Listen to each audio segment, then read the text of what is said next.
이와 같은 제목, 마땅히 해야 할 것을 하지 않을 때 우리의 아픔과 고통은 이루 말할 수 없는 것이지. 오늘 제목을 우리가 마음속에 좀 깊이 영으로 새기면서 함께 은혜를 받았으면 좋겠습니다. 오늘 우리가 이 종교개혁 기념 497주년입니다. 마르틴 루터가 종교개혁을 시작한 지가 거의 이제 500년 되어간다 그 말입니다. 그리고 오늘 또 우리가 고려신학대학원 주일을 지키게 되어집니다. 상당히 의미가 있는 주일인데요. 저는 종교개혁을 생각하고 또 우리 교단의 신학교인 고려신학대학원을 생각하면서 다시 한번 이것을 잊게 하는 것이 무엇인가 하는 생각을 하지 않을 수가 없었습니다. 다시 말하면 교회가 있으니까 개혁도 필요하고 교회가 있으니까 신학교도 필요한 거 아니거든요. 만약에 교회가 없다면 뭐 개혁이니 신학교니 말할 필요가 전혀 없는 것이지. 그렇다면 교회는 무엇으로 말미암아 생명한 것입니까? 우리의 생명이 되신 예수 그리스도 그분의 성령으로 말미암아 교회가 됩니다. 또 교회는 무엇으로 말미암아 세워지며 든든히 서가고 건강해지는 것입니까? 자라는 것입니까? 여러분, 교회를 교회답게 하는 것은요, 한번 더 합시다. 오직 전도입니다. 우리가 교회 존속의 위기를 느끼지 않는 사람은 아마 없을 것 같아요. 밖에서는 공격이 무서무섭겠다고 합니다. 어느 시대나 성령이 충만한 교회도 밖으로부터 많은 핍박이 있어야지. 그러나 여러분, 성령 충만한 교회는요, 넉넉히 밖으로부터는 이겨낼 수 있는 것인데, 문제는 우리 내부의 문제인 것입니다. 오늘날 교회가 자꾸 세속화 되어져 간다는 것입니다. 또 단적으로 말한다면 불교화 되어가는 것을 볼 수가 있습니다. 영성을 마치 명상처럼 생각하는 그런 경향이 많은 것 같아요. 몇 주 전에 제 후배가 자기 교인들 데리고 2박 3일 수련하는데 무슨 수련하고 했더니 침묵 영성 수련이라는 거예요. 2박 3일 동안 가서 말도 안 하고 그렇게 지나다니는 그런 수련을 한다고 해요. 제가 속으로 사람을 놀고 있네 싶은 생각이 들었어요. 그건 불교예요. 불교. 이게 우리의 영성이 아니에요. 우리가 뭐 제자 훈련, 교육, 뭐 사회 구제 이런 거 생각하지만은요, 이런 것들이 자꾸 교회를 침체되게 하는 것을 볼 수가 있습니다. 이와 같은 교회 세속화를 누가 만들었느냐? 목사의 책임이 가장 크죠. 그렇다면 무엇이 진짜 교회를 교회되게 만드는 것입니까? 교회의 본질은요, 복음전도. 여러분, 사도행전은요, 전도행전이라 해도 과언이 아닙니다. 우리가 이런 말 있지 않습니까? 한번 따라하십시다. 최선의 수비는 곧 공격이다. 공격이 가장 좋은 수비. 교회를 가장 아름답게 보존하고 교회를 승리하게 만드는 비결은요, 적극적으로 세상 가운데 나가서 하나님의 생명의 복음을 전하는 일이야말로 가장 중요한 것입니다. 오늘 우리가 읽은 본문은 이제 베드로와 요한이 성령 충만받고 예루살렘 성전에 기도하러 올라가지 않습니까? 올라가다가 누구를 만났습니까? 나면서부터 안전병이 된 40년 정도 안전병이로 사는 사람을 만나게 되었습니다. 줄 것이 없잖아요. 아무리 호정리 들어가야 줄 것이 없어요. 그래서 어떻게 합니까? 은과 금은 내게 없거니와 내게 있는 것으로 네게 주거니 나사렛 예수 그리스도 이름으로 일어나 마라 그러자. 그랬더니 벌떡 일어나서 서서 긋고 뛰고 하나님을 찬양하는 놀라운 이적이 일어난 것입니다.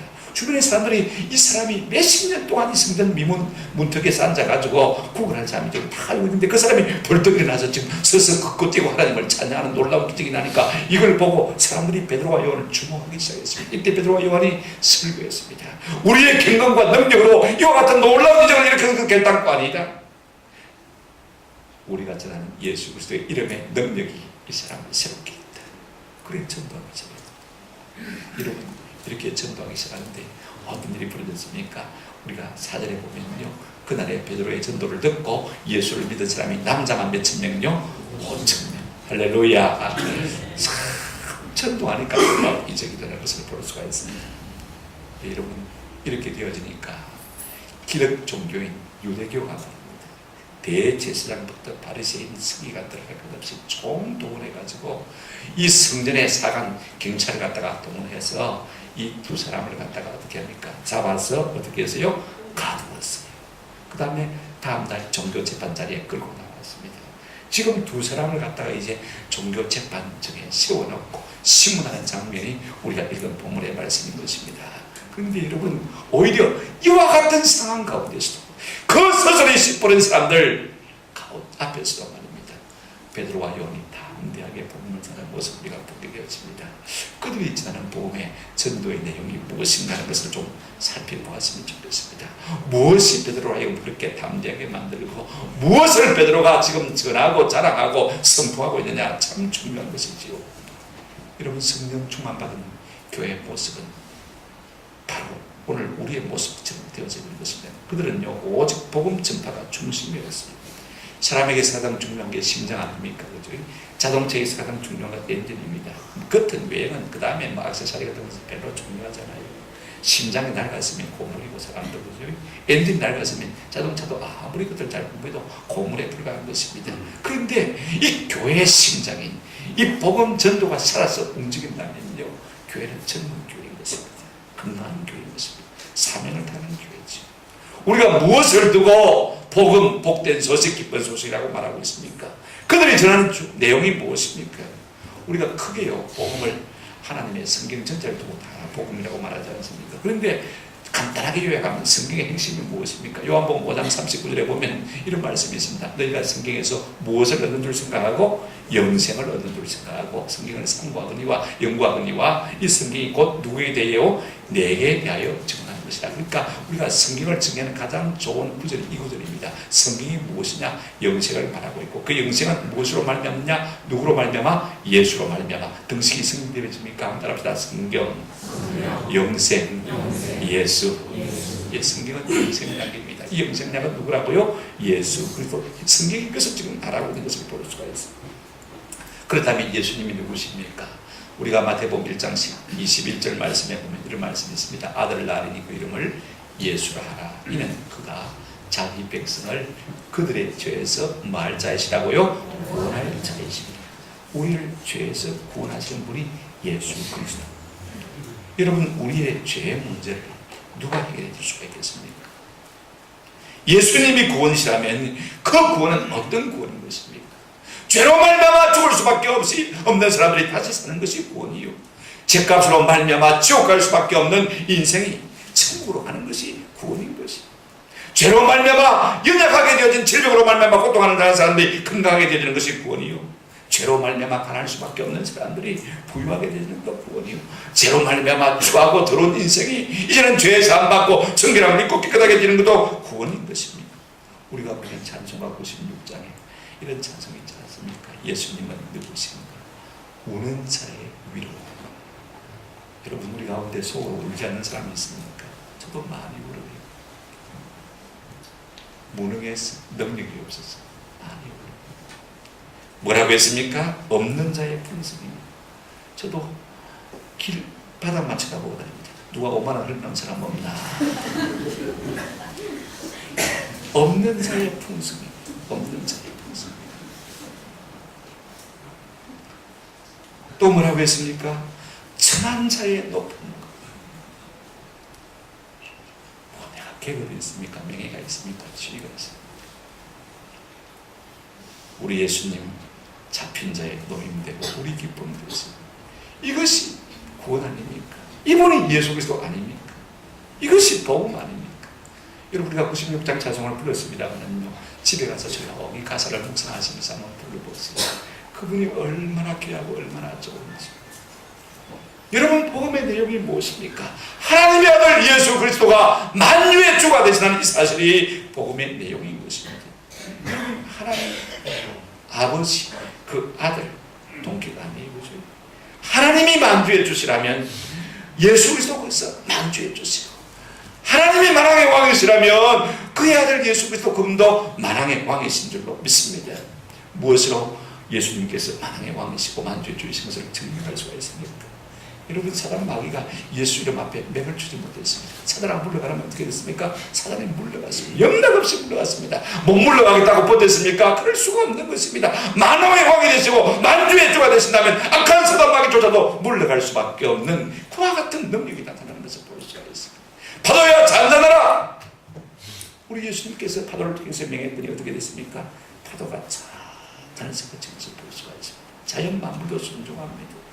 우리 속에 있는 마음의 질병도 육체의 질병도 우리 주님 물러가라 말씀하시니까 다 물러갔습니다. 질병이 못 물러갔다고 버틴 적이 있습니까? 심지어는 사망도요 물러가 버렸습니다. 할렐루야. 만주의 주님 계신 것입니다. 오늘 베드로가 이 남인석도 40년 동안 안전병이 있던 사람을 갖다가 아무도 내가 가진 것도 없지만 예수 이름으로 명하노니 일어나 걸으라 하더니 예수 이름의 능력이 그 40년 동안 사라졌고 있던 이 안전병의 질병을 물리친 것을 볼 수가 있습니다. 아멘. 그러므로 우리 주 예수님은 만주의 주님이십니다. 이것이 복음입니다. 우리 주님에게는 넘치 못할 일이 없으신 거예요. 하나님의 아들 예수 그리스도 그분이 우리의 생명이시라는 이것이 복음입니다. 여러분, 복음이 뭐예요? 생명이 어디에 누구에게 있음을 알려주는 것이 복된 소식 아닙니까? 한번 생각해 보십시오. 당장 죽게 되는 사람에게 가장 중요한 것이 무엇입니까? 생명의 구원입니까? 내가 어디 가서 살 수 있는 길이 있다면 그분을 붙들고 싶은 것이 오늘 우리의 모습 아닙니까? 오늘 사도들이 뭘 지냈습니까? 4장 2절에 보면요, 예수 안에 죽은 자의 부활, 백성을 가르치고 전함을 뭐 했습니까? 예수 안에 죽은 자의 뭐가 있다고요? 부활이 있다고, 생명이 있다고. 예수 안에 생명 있네, 우리가 찬송하지 않습니까? 로마서 6장 23절에 죄의 삭은 사망이요 하나님의 원사는 그리스도 예수 우리 주 안에 있는 뭐라고요? 영생입니다. 예수 안에 생명. 아멘. 죽어도 주 안에 있으면 우리가 다시 살게 될 줄 없습니다. 예수는 나의 힘이요 내 생명 대신 구주 예수 떠나사는 죄 중에 방지. 그런가 하면 우리 예수님 그분은요, 한번 따라하십시다. 우리의 구원이십니다. 우리의 가에서 우리를 건져낼 사람은 은행장이 아닙니다. 전쟁에서 우리를 구원해주려는 정치가 아닙니다. 저 에볼라 바이러스에서 우리를 건져낼 분은 유명한 과학자나 의사가 아닙니다. 우리의 생명의 구원자 되신 주 예수님이신 줄로 믿습니다. 윤리와 도덕이 우리를 구원할 수가 없습니다. 영죽을 지어서 우리를 구원할 수가 없는 것입니다. 12절에 뭐라고 했습니까? 단 이로서는 구원을 받을 수 없나니 천하 사람 중에 구원을 받을 만한 다른 이름을 우리에게 주신 이 있다 없다? 없습니다. 오직 예수 한 분 외에는요 우리의 구원자가 없다고 분명히 말씀하고 있습니다. 얼마 전에 우리 한국을 방문해서 인기를 끌었던 프란시스 교황이 한 유명한 말이 있습니다. 한번 여러분 들어보실까요? 이렇게 말했습니다. 여러분들 이 말씀이 진리인지 거짓인지 한번 잘 들어보시길 바랍니다. 준비됐습니까? 예. 이분이 라틴어로 말하는 것을 지금 영어로 Jesus gave to us is to do good. Therefore, violence in the name of religion is not legitimate. And redemption concerns everyone, not just those who believe in Jesus, said Pope Francis in his homily at morning mass Wednesday. The Pope said, "The Lord redeemed all of us, not just Catholics with the blood of Christ, everyone, even atheists." 지금 영어로 지금 번역해서 말하고 있습니다만 이분이 무슨 말을 하고 있습니까? 예수님께서 우리에게 주신 명령은요 착한 일을 행하는 것입니다. 그러므로 착한 일을 하는 자는 구원을 얻습니다. 종교의 이름으로 폭력을 행하는 것은 정당화 될 수 없고 구원은 예수 그리스도의 보혈의 공로가 아니라도 착한 일을 하는 자는 누구든지 다 구원받을 수가 있습니다. 심지어는 무신론자까지라도 착한 일을 한다면 구원받을 수 있습니다. 여러분 옳습니까? 틀렸습니까? 삼적 동자가 나도 틀린 거예요. 예수 이름 외에는요 구원이 있습니까? 없습니까? 없습니다. 이 생명이 이 구원이 누구로 말미암아 나오는 것입니까?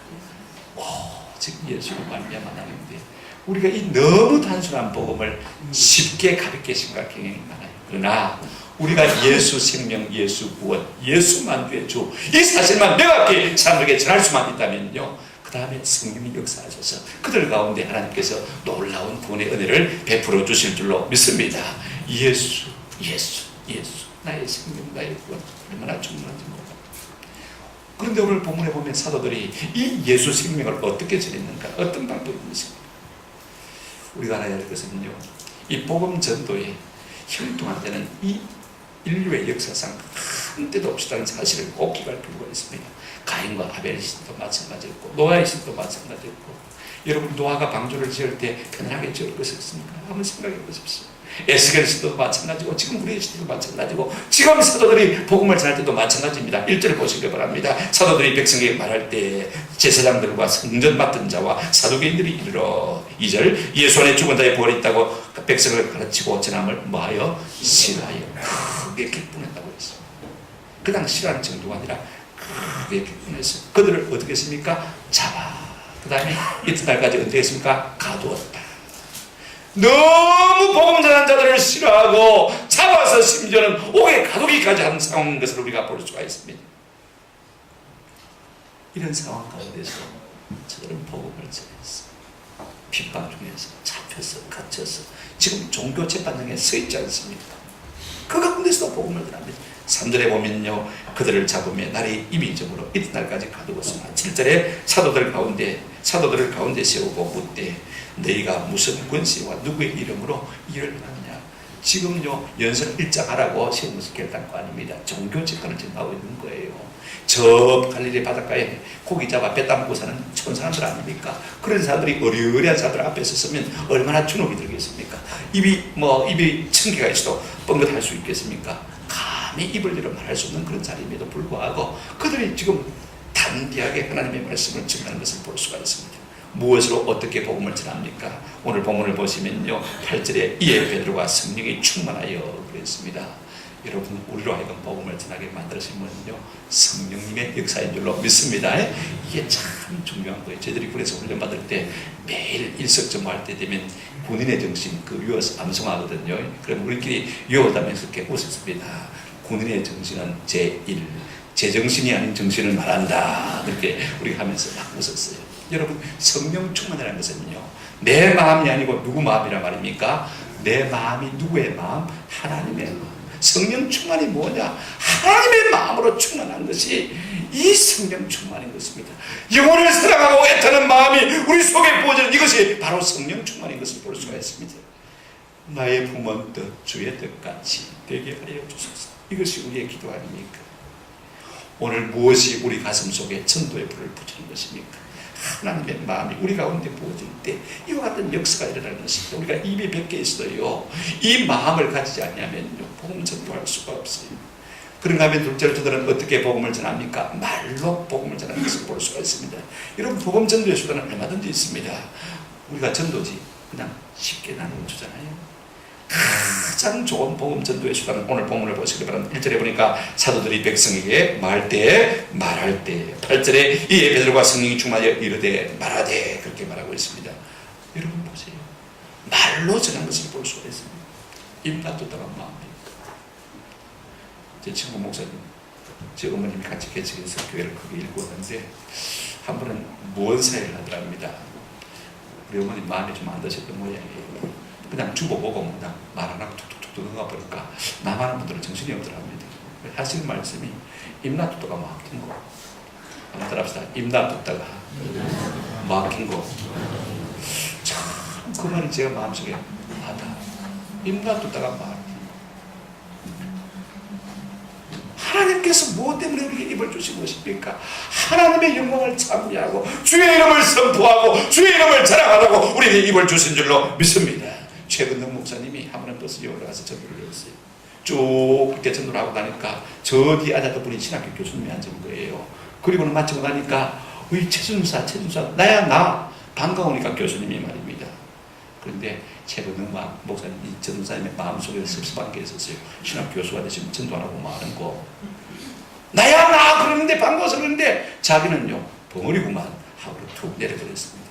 이 신학교 교수님이 얼마나 많았겠어요. 오늘 우리 가운데 벙어리 신자가 참 많으십니다. 그런가 하면 어떻게 복음을 전했어요? 여러분 본문 보시기 바랍니다. 13절에 보시면 그들이 베드로와 요한이 어떻게 말함을 보고요? 담대하게 말함을 담대히 전했습니다. 이 말을 하면 저 사람이 나를 어떻게 생각할까? 내 인격이 손상을 받지 않을까? 내가 어떤 위해를 받지 않을까? 이 마음 가지고 있으면 우리가 확실하게 담대하게 복음을 전할 수 없는 거예요. 복음 전도자를 하나님께서 책임져 주실 줄로 믿습니다. 우리의 명예도 하나님께서 지켜주실 줄로 믿습니다. 아멘? 그렇습니다.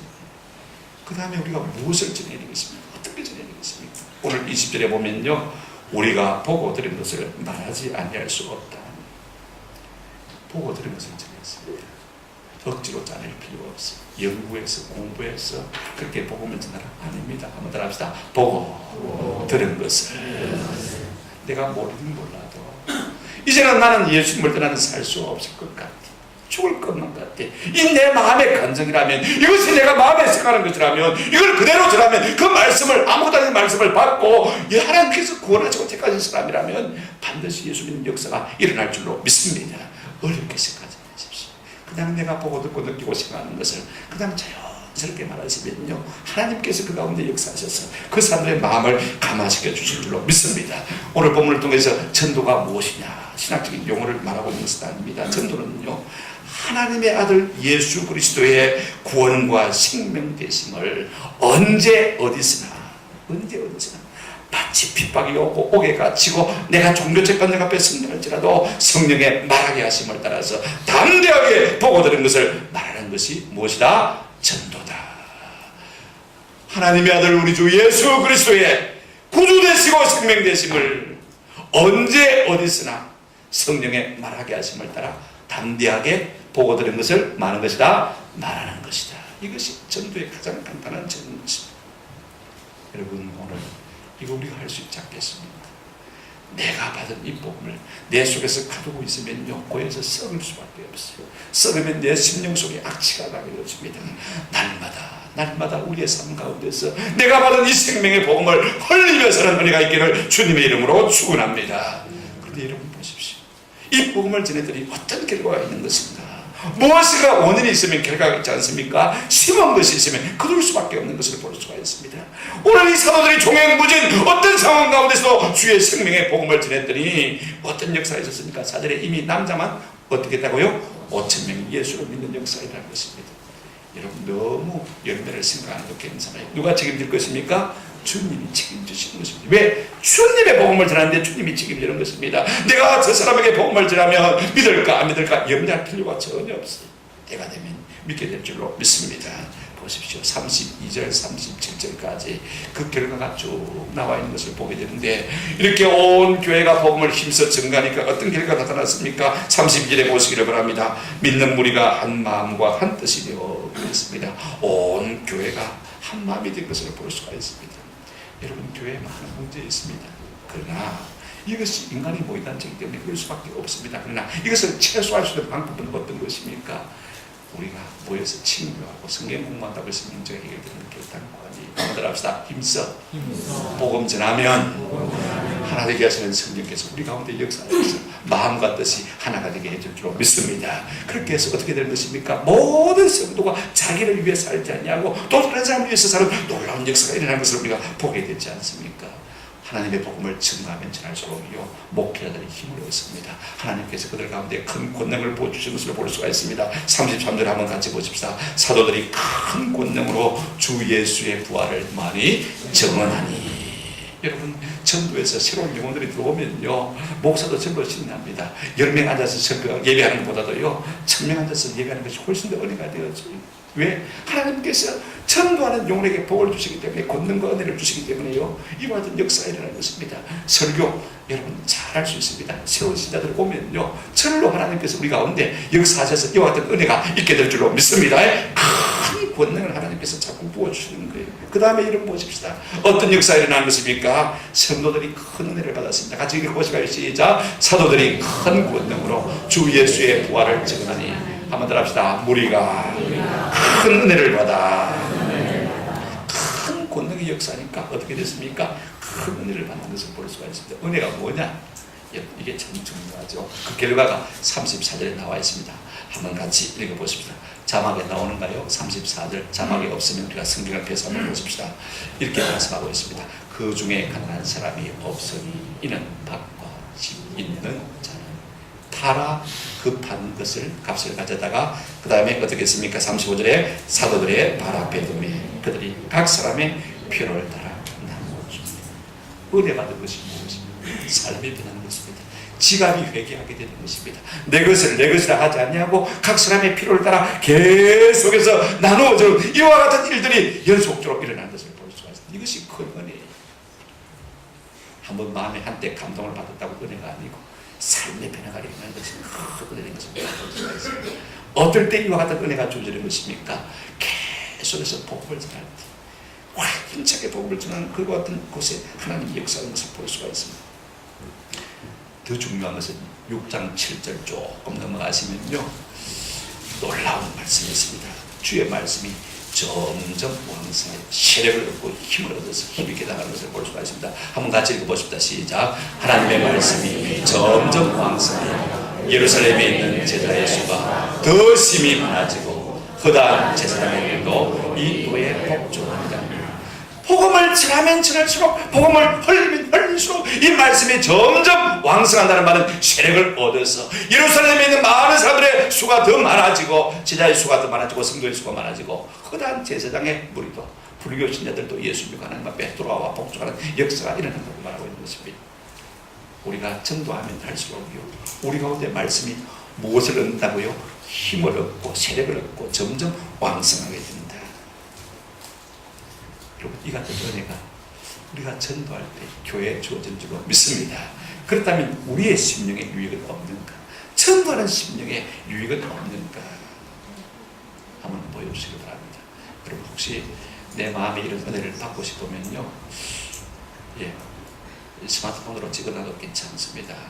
자, 우리가 개인적으로 전도할 때 우리 심령에 어떤 은혜가 오냐면요 한번 더 합시다. 복음이 삶의 초점이 되어집니다. 오직 예수 그리스도 그분만이 내 삶의 유일한 초점입니다. 어떻게 하면 내가 복음을 전할까? 이게 긍정적인 관심을 갖게 되어지고 두 번째로 더 놀라운 것은요 우리가 전도하기 시작하면요 이 중생의 관심이 급증하는 것을 볼 수가 있습니다. 내가 거듭났는가? 내 자녀가 거듭났는가? 내 남편이 거듭났는가? 내 아내가 거듭났는가? 내 부모님이 거듭났는가? 이 문제에 대해서 관심이 집중하게 되는 것입니다. 거듭나지 못했다면 어떻게 할까? 그래서 그 문제를 두고 하나님 앞에 애써 기도하고 부르짖게 되는 은혜가 우리가 전도할 때 우리 심령 가운데 나타나게 될 줄로 믿습니다. 뿐만 아닙니다. 우리가 열심히 전도하게 되면요 성경의 진리를 더 잘 이해하게 되어집니다. 신학교에서 공부해서 깨달아지는 것이 아니라 하나님의 성령 우리 마음 가운데 이 말씀의 진리를 쉽게 선명하게 깨달을 수 있는 은혜를 주실 줄로 믿습니다. 네 번째로요 하나님과 이웃을 뭐하게 되어집니까? 더 사랑하게 되어집니다. 우리가 전도하면 전도할수록 하나님을 사랑하는 마음이 많아지고 우리가 하나님 전도하면 전도할수록 사람의 영혼에 대한 깊은 애착과 사랑이 우리 가운데 부어집니다. 다섯 번째로 뭐라고 했습니까? 깨끗한 생활과 영적 성숙을 경험하게 되어집니다. 여러분 우리가 전도하면요 깨끗하게 되어 있어요. 죄를 짓던 사람도 죄를 버리게 되어 있어요. 왜? 제가 좀 우리가 전도할 수 없습니까? 그죠? 그래서 성결한 삶을 살게 되어지고 전도하면요 한번 더 합시다. 성숙하게 됩니다. 10년 20년 제자원이 돼서 성숙하게 되는 것이 아니고 전도할 때 하나님께서 우리 속에 기도하기도 하시고 구제하기도 하시고 사랑하기도 하시고 진리를 깨닫게 하시고 영혼을 사랑하고 마음을 부으시니까 점점 성숙해 할 수밖에 없는 거예요. 여섯 번째 우리가 전도하면 질문을 많이 받잖아요. 그죠? 한번 더 합시다. 질문 때문에 더욱 지혜롭게 되었습니다. 저는 극동방송을 통해서 어떤 목사님이 전도한 얘기를 들었을 때 참 감동을 받았어요. 제가 두 번 그 이야기 했지 않습니까? 택시 기사를 전도했더니요 하나님을 보여주면 믿겠다는 거예요. 하나님을 보여줄 사람이 누가 있습니까? 아무도 없지 않습니까? 근데 마침 택시 기사가 핸들을 팍 꺾었습니다. 그런 상황이 생겼죠. 그래서 목사님이 깜짝 놀라기도 했지만 일부러 큰 소리로 이 양반이 정신이 있어 없어? 그랬습니다. 정신이 있으니까 운전을 하지. 그러면 정신 한번 보여줘서 무슨 수로 정신을 보여줍니까? 그죠? 보여줄 수 없잖아요. 안 보인다고 해서 하나님 없는 거예요? 있는 거예요?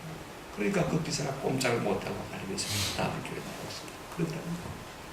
여러분 중요한 것은요, 우리가 자꾸 아민삼의 질문을 받으면서 뭐가 생긴다고요? 지혜가 생길 줄 믿습니다. 7번째, 핍박 때문에. 우리가 전도할 때 다 오라오라 믿습니까? 아니지 않습니까? 반대를 많이 받고 미움을 받고 멸시를 받거든요. 그것 때문에 우리 가운데 천국에 대한 장래의 소망이 더욱더 선명해지는 은혜를 누릴 수가 있는 줄로 믿습니다. 전에는 멀리만 보이던 천국이요, 나 같은 주인이 이렇게 예수 믿어서 구원받은 것이 얼마나 감사한지 마음속에 감격이 솟구쳐 흐르면서 천국의 선명하게 가게 다가오는 것을 느낄 수가 있는 것입니다. 8번째로요, 가정과 생활의 축복을 경험하게 되어지고, 9번째로 현재와 내세에 대한 축복을 경험하여 받게 되는 것입니다. 전도하면요, 처음에 부담이 돼서 그렇죠. 10번째로 한번 같이 읽으십시다. 다 같이 시작. 전도가 부담이 아닌 보람이 되었습니다. 보람이 되었습니다. 내가 오늘 하루도 보람 있게 살았습니다.